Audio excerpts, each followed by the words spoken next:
Welcome to the Mussar video blog. So here we are in Philadelphia, broadcasting from Philadelphia today. Yesterday was Tisha B'Av, and really the first Tisha B'Av started when the Jews got the reports from the spies about the land of Israel, and the Jews cried. And they said, "We're not going to go. We can't go." And Hashem said, "You cried for no good reason. I'm going to give you reasons to cry in the future." That was the first Tisha B'Av, with the story of the spies. And we find last week's Parsha, Moshe Rabbeinu, when he's talking to the Jewish people, he also talks to them about the spies, the incident that took place with the spies. But something curious over there, and that is, if you go back to when the story was first mentioned in the Torah, that would be the portion called Shalach, and you read the story there, and then you read when Moshe Rabbeinu was speaking to the Jews and how he told it over to them, it's a little different.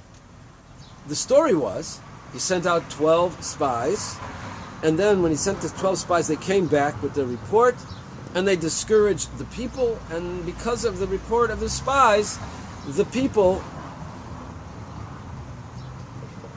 started to cry and reacted in a very negative way. They did not embrace the idea of entering the land. But when Moshe Rabbeinu is talking to the people, he doesn't say that. He starts off right away and says, "People, you rebelled. You rebelled against Hashem. You didn't want to listen to His word." And what you said, well, hold on a second. One second. Look at the story.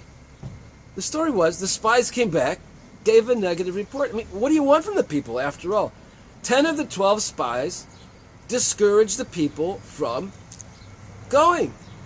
And as a general principle we usually follow is that you go after the majority. So here you have 10 respected individuals who are telling the people, we shouldn't go into the land of Israel. So the people are like, what do you want from us?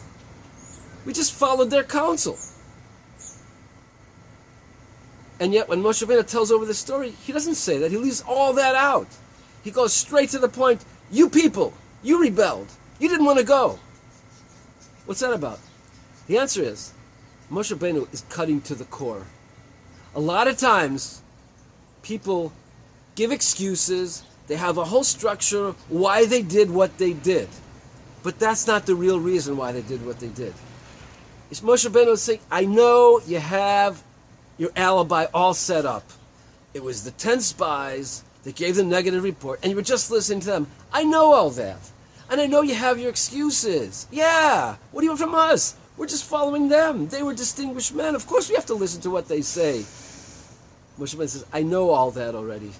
But you know the real reason why you rebelled? You know the real reason why? It was coming from you.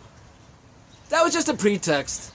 You were just waiting for that opportunity to go against Hashem. Take ownership for what you did. Don't look for excuses. Don't blame it on the 10 spies. Moshe Rabbeinu is saying, I'm telling you people, it's you. That's the real message. That's the real lesson that they have to get from this. Now, it's granted, Moshe Rabbeinu is talking to the kids of these people, but he's talking to them as though they were there and they were the ones guilty. Because that's an important lesson. You're going into the land of Israel now. Take ownership. If you did something wrong, your first reaction should be, hey, I did something wrong. Instead of looking for the alibi, say, maybe I'm to blame. Maybe it's coming from me. That's a very important lesson for us in life.